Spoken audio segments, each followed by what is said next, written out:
আজকে তৈরি করব সবার পছন্দের কলিজা ঠান্ডা করার ম্যাঙ্গো মিল্ক পুডিং। ঘরে থাকা 2-3টা উপকরণ দিয়েই তৈরি করে নেওয়া যাবে mango milk pudding. Hello everyone, কি অবস্থা সবার? This is Sandy's daily blog. আমি আজকে নতুন একটা ভিডিও নিয়ে হাজির হলাম। আম, দুধ আর 2-1টা উপকরণ দিয়েই তৈরি করে নেওয়া যাবে মজাদার পুডিং। দেখতে যেমন লোভনীয়, খেতেও তেমন ততটাই টেস্টি। ম্যাঙ্গো মিল্ক পুডিং কতটা মজাদার এটা বাসায় না বানালে বুঝতেই পারবেন না। আজকের এই পুডিংটা আমি 3 পিস আম দিয়ে করব। আমি 3 পিস পাকা আম নিয়ে নিলাম। চেষ্টা করবেন যাতে পাকা আম হয়। পাকা আমের পুডিংটা বেশ ভালো হয়। আমি আমগুলো কেটে নিলাম, এখন ব্লেন্ডারে ব্লেন্ড করে নেব।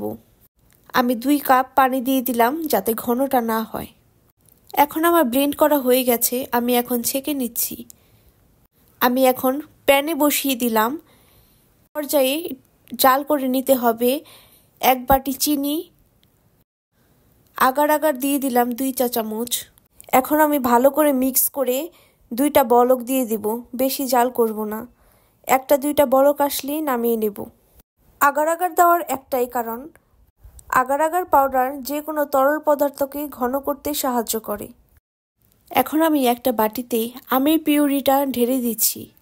এটা সেট হতে বেশি সময় লাগবে না, 30 মিনিট রেখে দিলেই সেট হয়ে যাবে। আমার অলরেডি সেট হয়ে গেছে জেলোটা। এখন আমি কেটে নিচ্ছি, চাক করে কিউব করে কেটে নিচ্ছি।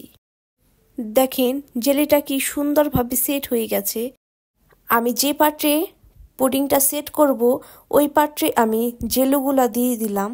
এখন আমি প্যানে মিশ্রণটা তৈরি করে নেব। প্রথমে আমি দুধ ঢেলে দিলাম 2 কাপ।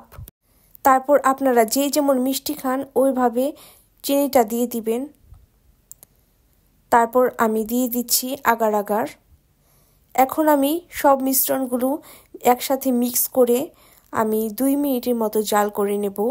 এই দুধটাও কিন্তু বেশিক্ষণ সময় নিয়ে জাল করা যাবে না, 2-3টা বলক আসলেই নামিয়ে নিতে হবে।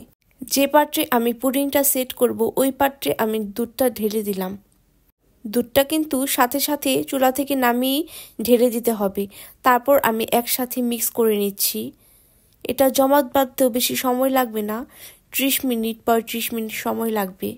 তারপর আমি ফ্রিজে রেখে দিয়েছিলাম 30 মিনিটের জন্য। এখন আমি পুডিংটা একটা বাটিতে ঢেলে দিলাম। দেখেন কত সুন্দর হয়েছে, তাই না?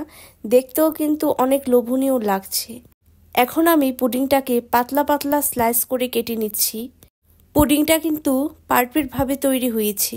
পুডিংটা কেটে নেওয়ার পরেই আসলে বোঝা যাবে যে কতটা লোভনীয় হয়েছে। ম্যাঙ্গো মিল্ক পুডিং যেমনটা বলেছিলাম, তৈরি করা একদমই সহজ আর খেতে কিন্তু দারুণ মজা। এরকম ঠান্ডা 1 পিস পুডিং খেলে মন প্রাণ কলিজা ঠান্ডা হয়ে যাবে।